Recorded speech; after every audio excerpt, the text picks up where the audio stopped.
Hey everybody, it is Tuesday, May 6th, and I am here to give you some guidance for your week ahead with your weekly card reading. So, I have two messages and I picked some cards for those messages. Funny, I did a little something different today. When I was connecting, and I pulled your energies forward, I just kind of asked to give me a little peek of what message number one and message number two was going to be, and then I pulled the cards, and I just, spirit shows up, and they matched, and I was like, I love this stuff. So that was kind of fun to just play that little trick with myself. So I am using three different decks. So Guides of the Hidden Realms by Colette Baron-Reid, The Sacred Forest by Denise Linn, and The Shaman Dream Oracle, again, Colette Baron-Reid. And this is the two cards that I picked for message number one. And these are the two cards that I picked for message number two. So if you just want to feel into those to see which ones are calling you this week, what message is meant for you, or ask a question and see, what comes up. Before I do that, just a quick announcement. We have created a unique reading. It's just going to be around for the month of May. But it is a reading specifically on soul contracts. So it's a soul contract reading. And a soul contract is something that your soul and another soul go into a contract together before incarnating. So a soul contract could be, a soul contract would be between like a parent, a lover, a child, all of these ones. And, what makes it really interesting to view what some of these soul contracts, as we know, some relationships are harder than others. Some people we meet, there's such a magnetic pull and we don't understand. So many different reasons, but to be able to understand like what that soul contract was, what role is that person playing, or what role are you playing in their lives, just kind of gives you this deeper understanding. So as an example, as a mother, understanding the soul contract between me and my two boys really kind of even helps me understand what they need and what my role is for them in this lifetime to help support them. Or maybe one of them, like say one of your children really challenges you and triggers you a lot. It's like, okay, to understand the why. And so that's just like a little fun thing. So those readings, because we'll be going to your Akashic Records to view it. So the Akashic Records readings are $155, but for these soul contract, because there's just specific, it's just going to be soul contracts. We have a discount code, and so that is soul contract is the discount code. So you'll get it for $97 Canadian. All right, here we go. Message number one. So Pegasus, transcending, and Eye of the Eagle, rising above the fray. I'm pretty sure this one came out last week. But the message that I connected to what they're showing me is it feels like I see this image of you walking down this like golden path. So walking down this golden path, and it's as you're walking, it's kind of like the golden stones are laying out in front as you're kind of going along, and it feels like you are, elevating. You're walking towards something. There feels like this up level happening, and to just continue down this kind of like guided path that is being placed in front of you. And what they made me also feel is like, as you kind of are walking down this path, there might be distractions or obstacles or something. So I kind of felt like I was like on this path, and then all of a sudden a distraction would be like, ooh, what's that over there? And then, veer off the path. And it's like, they're trying to say like, try to keep yourself on the path. Try not to be distracted with whatever is kind of coming up. Try not to get discouraged or stop when there's a obstacle.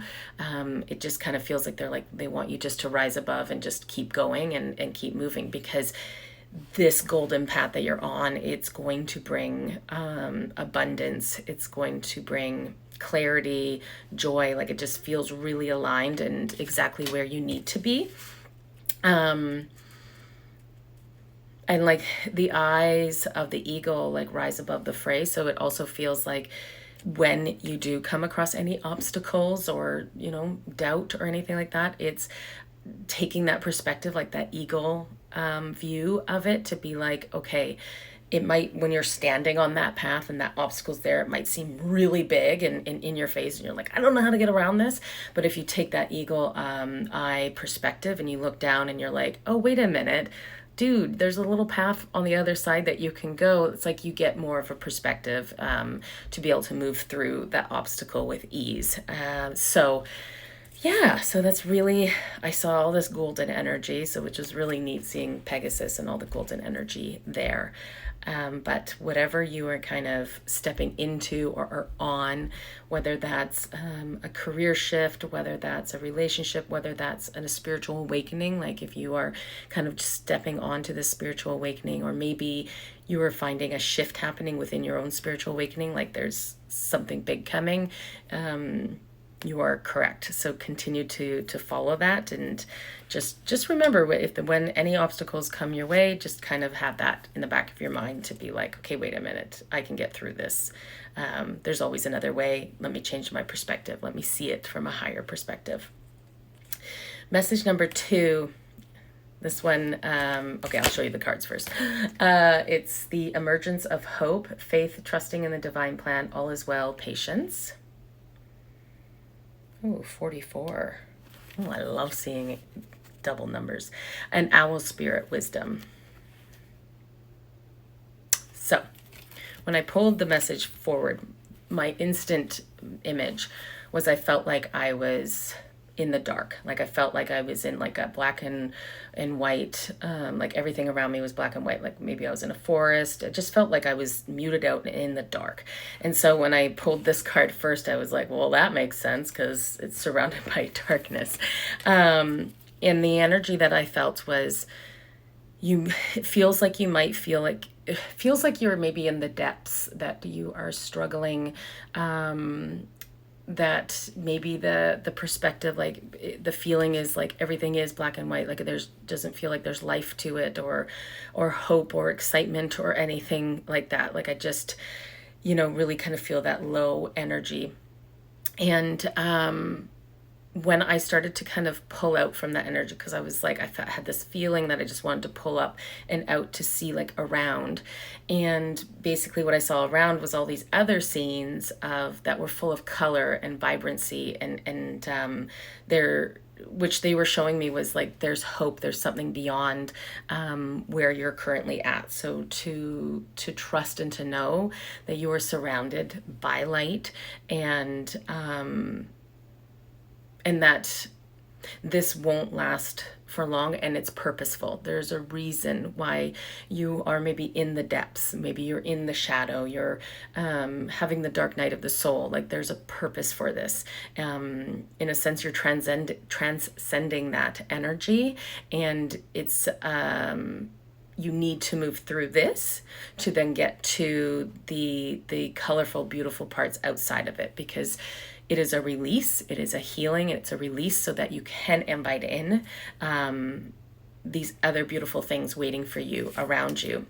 It also feels like through this dark night of the soul, through these darker times, these depths, there's wisdom there for you to unlock, and for you to obtain. So through that healing, there's wisdom there that you are meant to learn and receive and to understand.